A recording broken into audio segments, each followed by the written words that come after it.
வணக்கம். நான் உங்கள் அம்மா சமையல் மீனாட்சி.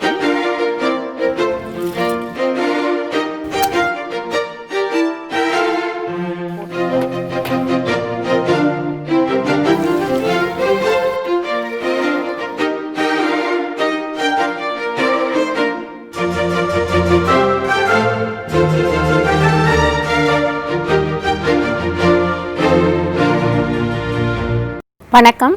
நான் உங்கள் அம்மா சமையல் மீனாட்சி. என்னடா இது மொட்டை மாடியில் உட்காந்துக்கிட்டு அம்மா வணக்கம் சொல்லிகிட்டு இருக்காங்களே அப்படின்னு யோசிக்கிறீங்களா? இந்த கிளைமேட் பார்த்தேன், ரொம்ப சூப்பராக இருந்தது. சரி, ஏன் மொட்டை மாடியிலேயே சமைச்சு சாப்பிட்லாமே அப்படின்னு ஒரு யோசனை வந்தது.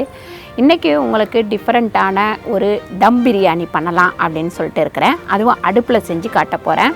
அது தவிர நம்ம மைசூர் ரசம், வெறும் சாதம், இது எல்லாமே பண்ண போகிறோம். அடுப்பில் வச்சு சாதம் வடிக்கிறது எப்படி அப்படின்னு சொல்லிட்டு காட்ட போகிறேன். மைசூர் ரசமும் எப்படி வைக்கிறதுன்னு காட்ட போகிறேன். ஃபஸ்ட்டு நம்ம பிரியாணி அரிசியை ஒரு கழுவிட்டு ஊற வச்சுக்கலாம்.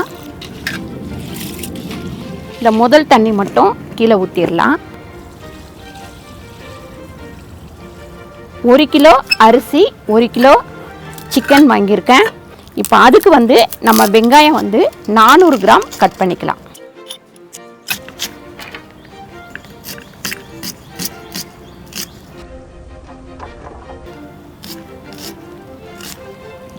இப்போ நம்ம 400 கிராம் தக்காளி கட் பண்ணி வச்சுக்கலாம்.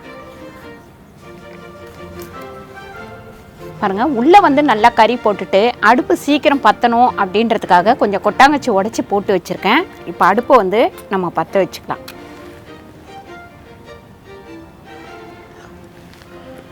பாருங்கள், இந்த குண்டானை வச்சு முதல் சாதம் வேக வச்சு எடுத்துக்கலாம். அதாவது 1/4 வேக்காடு மட்டும் வேக வச்சு எடுத்துக்கலாம். அதுக்கு 3 லிட்டர் தண்ணி ஊற்றுறேன். இது 1.5 லிட்டர் தண்ணி. பாருங்கள், இதில் 3 லிட்டர் தண்ணி ஊற்றிருக்கேன். தண்ணி நல்லா கொதிக்குது. இப்போ நம்ம இதுக்கு இந்த அரிசிக்கு தகுந்த அளவுக்கு நம்ம உப்பு போட்டுக்கலாம்.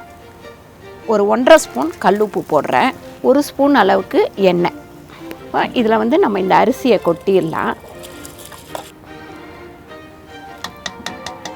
கிண்டிட்டு நம்ம மூடி வச்சிடலாம். இப்போது சாதம் நல்லா கொதிக்குது பாருங்கள். இந்த அளவுக்கு குச்சி குச்சியாக இருக்கும் போதே எடுத்து நம்ம கொட்டிக்கலாம்.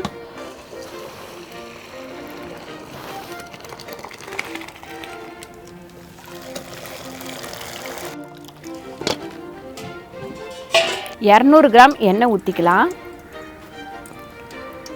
இப்போ இந்த நறுக்கி வச்சுருக்க இந்த வெங்காயத்தை போட்டுக்கலாம். அதுக்கப்புறம் இந்த மசாலா ஐட்டம் பாருங்கள், ஒரு 2 ஸ்பூன் அளவுக்கு உப்பு சேர்த்துக்கலாம். இது நம்ம சிக்கனுக்கு, மசாலாவுக்கு, சாதத்துக்கு எல்லாத்தையுமே சேர்த்து, சாதத்தில் ஏற்கனவே நம்ம கொஞ்சம் உப்பு போட்டுட்டோம். அதனால் இப்போ நான் இதில் 2 ஸ்பூன் போட்டிருக்கேன். வெங்காயம் நல்லா வதங்கிக்கிட்டோம். பாருங்கள், ஒரு 4 பச்சை மிளகாய் போட்டிருக்கோம். வெங்காயம் இந்த அளவுக்கு நல்லா வதங்கிட்டோம். ப்ரௌன் கலர் ஆகிற அளவுக்கு நல்லா வதங்கிக்கிட்டோம். இப்போ இதில் நம்ம இந்த கொத்தமல்லி சேர்த்துடலாம். இஞ்சி பூண்டு பேஸ்ட்டு ஒரு 150 கிராம். இது வெறும் மிளகாத்தூள் ஒரு 3 ஸ்பூன். கொஞ்சமாக மஞ்சத்தூள். இதில் 200 கிராம் அளவுக்கு தயிர். ஒரு கைப்பிடி அளவுக்கு புதினா போட்டுக்கலாம். இப்போ இந்த 400 கிராம் தக்காளியை இதில் போட்டுருவோம்.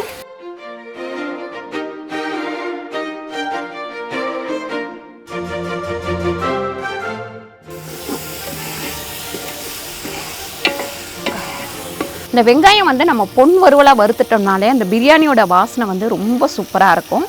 அடுத்து நம்ம ஒவ்வொரு மசாலா ஐட்டமும் போட்டு ஒவ்வொரு 2 நிமிஷம் வதக்கிட்டு அதுக்கப்புறம் அடுத்தடுத்து பொருட்கள் போடும்போது இன்னும் கொஞ்சம் நல்லா வாசனை வரும். இது 200 ml தண்ணி பிடிக்கும். அதனால் இதில் 4 கப்பு ஊற்றிக்கிறேன். 800 ml தண்ணி.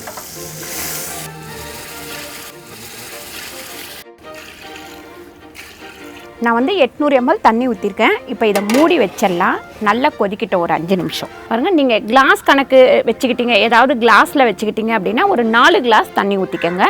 மீடியமான கிளாஸாக வச்சுக்கோங்க. நல்லா கொதிச்சிட்ருக்கு. இப்போ இதில் நம்ம இந்த சிக்கன் பீஸை போட்டுக்கலாம். சிக்கன் ரொம்ப வெந்துடும். சில டைம் முன்னாடியே போட்டோம் அப்படின்னா அந்த மாதிரி போடும்போது குழஞ்சி போயிடும். நல்லா வந்து நமக்கு அந்த சிக்கன் பீஸ் வந்து முழுசாக இருக்கணும் அப்படின்னா இந்த மாதிரி ஒரு கொதி வந்ததுக்கப்புறம் நீங்கள் வந்து சிக்கன் பீஸை போடுங்க. இது நீங்கள் குக்கரில் செஞ்சாலும் சரி, இல்லை பாத்திரத்தில் உள்ளே வந்து கேஸில் செஞ்சாலும் இதே மெத்தடில் பண்ணுங்கள். ஒரு 2 நிமிஷம் இப்படி மூடி வைக்கிறேன். இந்த மாதிரி ஒரு 2 நிமிஷம் கொதிச்சா போதும். சிக்கன் போட்டதுக்கப்புறம் இந்த மசாலா எல்லாமே சேர்ந்து பாருங்கள் நல்லா தெளிஞ்சிருக்கு. இப்போது வடித்து வச்சுருக்கோம் இல்லைங்களா, இந்த சாதத்தை இதில் கொட்டிடலாம்.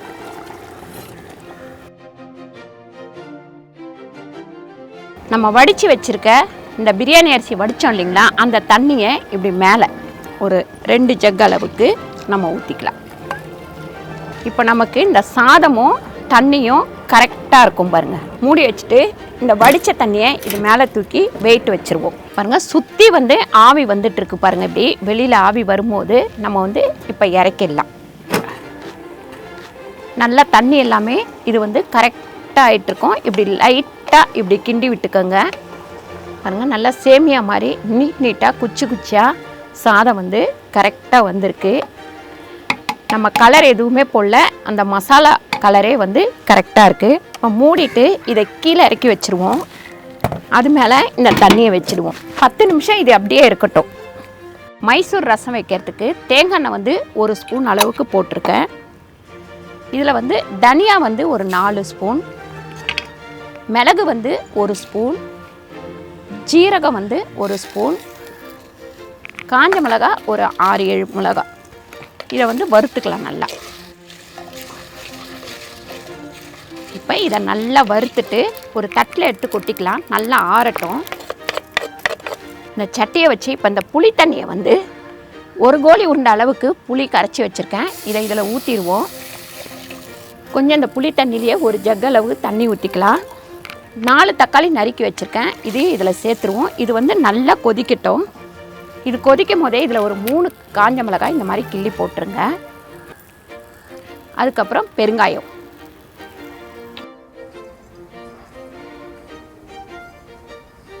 இப்போ ஒரு 10 பல்லு பூண்டு இதில் போட்டு நசுக்கி போட்டுக்கலாம். இப்போ நசுக்கிய பூண்டை வந்து இதில் சேர்த்துக்கலாம். இப்போ பருப்பு வந்து ஒரு 50 கிராம் வேக வச்சுருக்கேன். அதையுமே நம்ம இதில் சேர்த்துருவோம். உங்களுக்கு எந்த அளவுக்கு தண்ணி வேணுமோ அந்த அளவுக்கு நீங்கள் தண்ணி சேர்த்துக்கோங்க. இந்த ரசம் நம்ம கிட்டத்தட்ட ஒரு 7-8 பேர் சாப்பிட்லாம். அதுக்கப்புறம் இப்போ வந்து நம்ம கொத்தமல்லியை நல்லா இந்த மாதிரி பிச்சு போட்டுருவோம். உப்பு வந்து நல்லா 1.5 ஸ்பூன் கிட்ட போட்டுக்கலாம். இப்போ இதில் வந்து ரசப்பொடி போட்டுக்கலாம். ஒரு 2 ஸ்பூன் அளவுக்கு ரசப்பொடி சேர்த்துக்கலாம். இந்த மாதிரி நல்லா கொதிக்கட்டும். நம்ம ரசப்பொடி போட்டதுக்கப்புறமும் நல்லா கொதிக்கலாம். இப்போ இதை கீழே இறக்கி வச்சுருவோம். இப்போ நம்ம மைசூர் ரசத்துக்கு தேங்காய் எண்ணெய் ஊற்றியும் தாளிக்கலாம். அப்படி இல்லை அப்படின்னா நெய் ஊற்றியும் நம்ம தாளிச்சிக்கலாம்.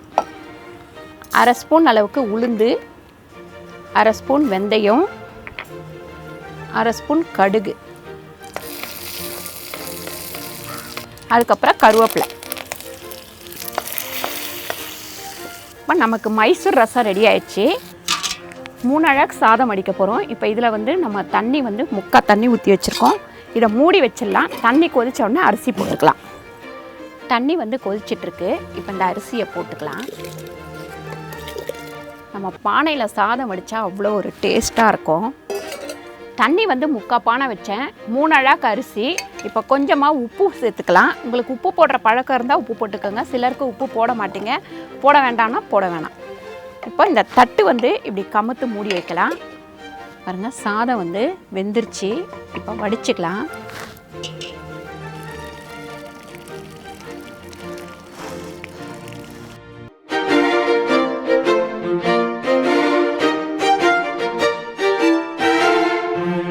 பாருங்கள் சூப்பராக நம்ம மொட்டை மாடியில் வச்சு அழகாக ஒரு பிரியாணி, சாதம், அதுக்கப்புறம் மைசூர் ரசம், தயிர் பச்சடி எல்லாமே பண்ணியாச்சு.